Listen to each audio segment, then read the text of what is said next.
আরে ও মাঝি, মাঝি। হ্যাঁ গো, বলো, পার হবে নাকি? হ্যাঁ গো মাঝি, আমাকে একটু ওপারে পার করে দেবে গো।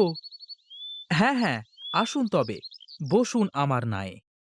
তা মাঝি, তোমার নায়ে ওপারে পার করতে ক আনা করে নেবে? বেশি নেব না গো, মাত্র 2 টাকা। তা বেশ বেশ, চলো তাহলে, আমাকে একটু ওপারে পার করে দাও দেখি। আসুন আসুন, বসে পড়ুন চুপটি করে।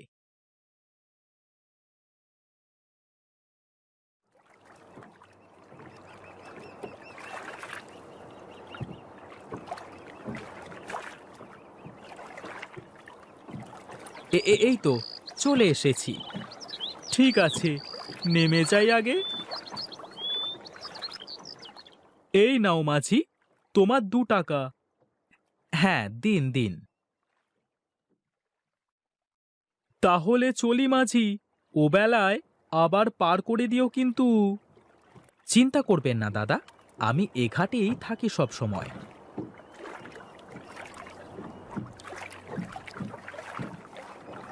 না, অনেক বেলা হয়ে গেল।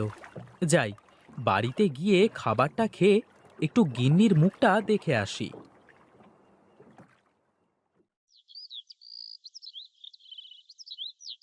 আমারও পরানো যাহা চায়, তুমি তাই, তুমি তাই গো, আমারও পরানো যাহা চায়।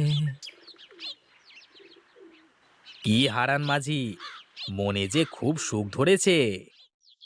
মনে কি আর সুখ এমনি এমনি আসে? ভালো একটা মন থাকলে সুখ এমনিই চলে আসে। তা হনহন করে ছুটে কোথায় চললে? সেই ভোর হওয়ার আগে গিন্নিকে একলা রেখে ঘাটে এসেছি। যাই, বাড়িতে দুমুঠো খেয়ে আসি, আর গিন্নির মুখটা একটু দেখে আসি। ও আচ্ছা, তাই বলো। তা তুমি না থাকলে পার করবে কে শুনি? ও আমি এই যাব আর এই আসব, তাছাড়া তেমন লোকজনও নেই, এই জন্য চলে আসলাম। ঠিক আছে ঠিক আছে, তবে যাও, ও বেলায় আমাকে একটু গঞ্জে ছেড়ে দিয়ে আসতে হবে কিন্তু। এ আর এমন কি, তুমি তো আর আমাকে মাংনা নিয়ে যাবে না। পয়সা পেলে তো আমি সব জায়গায় যেতে রাজি। ঠিক আছে, তবে যাও। হ্যাঁ, তোমার জন্য তোমার গিন্নি হয়তো অপেক্ষায় আছে। তুমিও আমার সাথে মশকরা করো, আমি চললাম গো।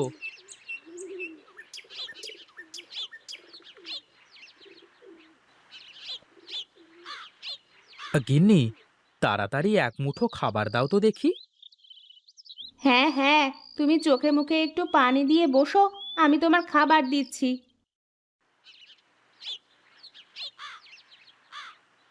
কই গো গিন্নি, তোমার হলো? একটু তাড়াতাড়ি করো। এই নাও, এই যে। হ্যাঁ, দাও দাও। কি গো, দাঁড়িয়ে থাকলে যে? বসো বসো, তুমি সামনে একটু বসো দেখি। বাহ, তোমার হাতে জাদু আছে গিন্নি। তোমার হাতের রান্না খেলে পেট আর মন দুটোই ভরে যায়। হয়েছে হয়েছে, এত তারিফ করলে আমার আবার রান্না খারাপ হয়ে যাবে। কি যে বলো গিন্নি, তোমার হাতের রান্না তাও আবার খারাপ? চুপ চুপ, খাও তো দেখি, আর তাড়াতাড়ি ঘাটে যাও।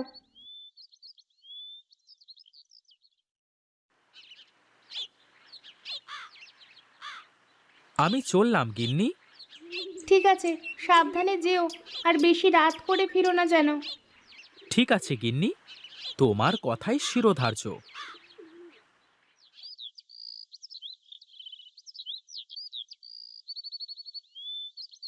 কি মাঝি, এখন যাচ্ছ?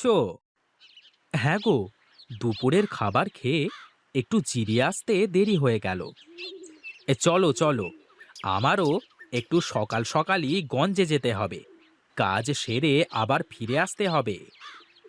চলো যাই, কিন্তু আমাকে কিন্তু যাওয়া আসায় 10 টাকা দিতে হবে। 10 টাকা মানে? সে তো অনেক টাকা গো।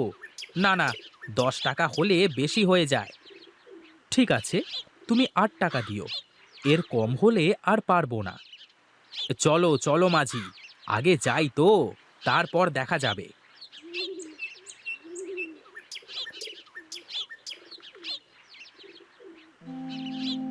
হে কি, আমার নৌকাটা কোথায় গেল? তোমার নৌকা আবার কে নিয়ে যাবে? আর তাছাড়া তুমি তো বেঁধেই রেখে গেছো, তাই না? হায় হায় রে, এ আমার কি সর্বনাশ হলো! কে আমার নৌকাটা চুরি করলো? তাহলে আর কি হলো, আমার তো গঞ্জে যাওয়া লাগবে। তাহলে আমি অন্য নৌকা করে চলে যাই। আমার একমাত্র সম্বল, এই নৌকা বেয়েই আমি আমার সংসার চালাই। এখন আমি কি করব?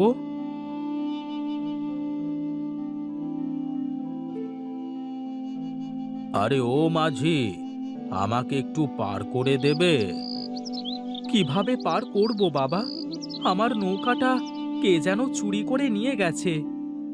ও আচ্ছা, এই জন্যই তুমি এখানে বসে বসে কাঁদছো?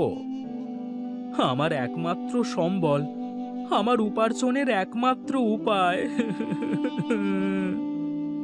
শোন শোন, আমি জানি তোর নৌকা কারা নিয়ে গেছে। সত্যি? সত্যি আপনি জানেন আমার নৌকা কারা নিয়ে গেছে? হ্যাঁ রে, আমি যে সব জানি।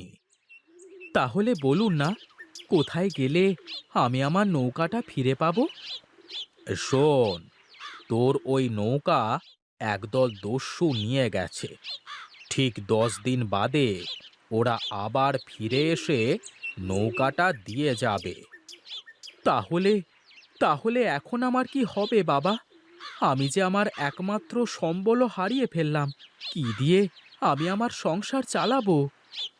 চিন্তা করিস নে, আমি তোকে একটা উপকার করতে পারি। কি উপকার সাধু বাবা, বলুন। আমি তোকে একটা উপায় বলে দেব। তবে হ্যাঁ, যদি এটা কেউ জানতে পারে বা তোকে এটা করতে কেউ দেখে ফেলে, তাহলে কিন্তু হবে না। ঠিক আছে সাধু বাবা, আপনি যেভাবে বলবেন সেভাবেই হবে।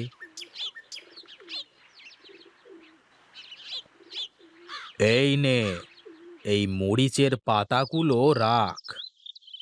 এ কি সাধু বাবা, এ তো মরিচের পাতা মনে হচ্ছে। হ্যাঁ রে, এই মরিচের পাতা একটা একটা করে পানিতে ফেলবি, আর প্রতিদিন একটা একটা করে নতুন নতুন নৌকা হয়ে যাবে। সত্যি বলছেন? আপনি সত্যি বলছেন সাধু বাবা? তোর বিশ্বাস না হলে পরীক্ষা করে দেখ।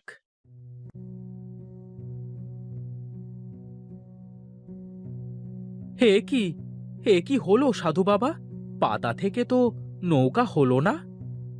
আমি বলেছি কেউ যেন টের না পায়, আর কেউ যেন দেখতে না পায়।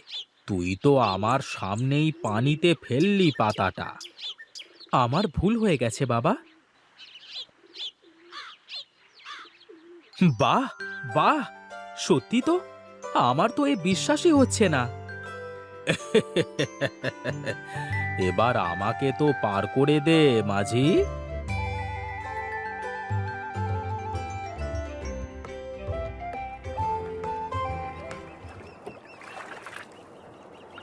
শোন বাছা, এই নৌকা শুধু দিনের আলোতেই থাকবে। সন্ধ্যা নামবার সাথে সাথে এই নৌকা শেষ হয়ে যাবে। তার মানে আমাকে প্রতিদিন একটা করে পাতা ব্যবহার করতে হবে? হ্যাঁ রে, আর শোন, ঠিক 10 দিন পর ওই দস্যু দল তোর নৌকা তোকে ফিরিয়ে দিয়ে যাবে।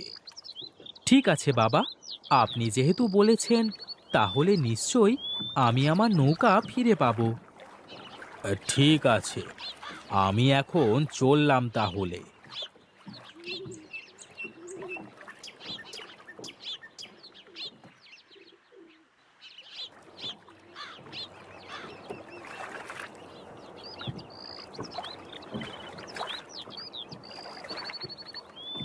না, সন্ধ্যা হতে চলল, আর তো থাকা যাবে না। আমাকে এখন বাড়িতে ফিরতে হবে। কাল সকাল সকাল এসে আবার শুরু করব।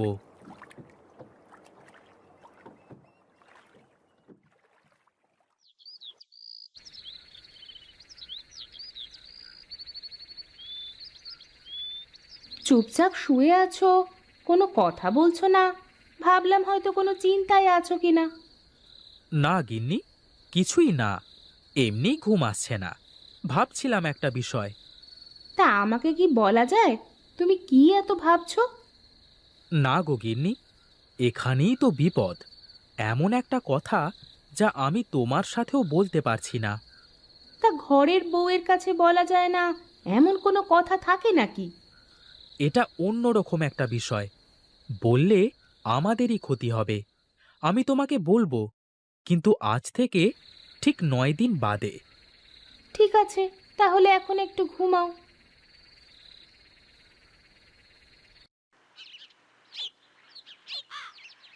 আজ তো শেষ দিন।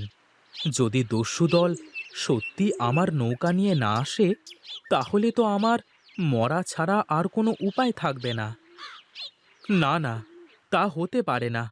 সাধু বাবা আমার তো উপকার করেছে, সে যেহেতু বলেছে, দস্যু দল অবশ্যই আসবে। ও মাঝি, যাবে নাকি? হ্যাঁ গো দাদা, যাব বই কি। আসেন আসেন।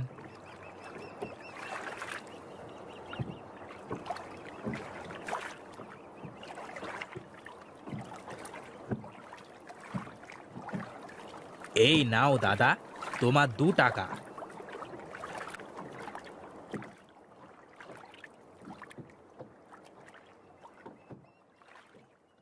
আজকের দিনও তো শেষ হয়ে গেল। কাল যদি নৌকা না পাই, যা হয় দেখা যাবে। এখন বাড়ি তো যাই, তা না হলে আবার বউ চিন্তা করবে। গিন্নি, আমি একটু ঘাটে গেলাম। এই সকাল সকালে চললে যে, তা কিছু মুখে দিয়ে যাবে না? আমি এই যাব আর এই আসব, তুমি রান্না করো।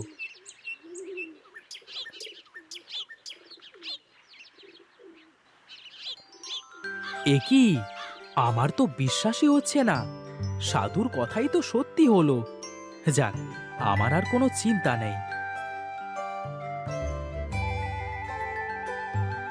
এত বড় একটা ঘটনা ঘটে গেল, আর তুমি আমাকে বলনি? কি করে বলবো বলো? তোমাকে বললে যে কিছুই হতো না, তাতে বরং আমাদেরই ক্ষতি হতো। ঠিকই করেছো তাহলে। সাধু বাবা আমাদের যে উপকার করলো, তা কখনো ভোলার নয়। হ্যাঁ গো, সাধু বাবা না থাকলে হয়তো এ কদিনে আমাদের পথে বসতে হতো। আচ্ছা, যা হয়ে গেছে তা ভেবে আর লাভ নেই। চলো, ঘরে চলো, খাবে।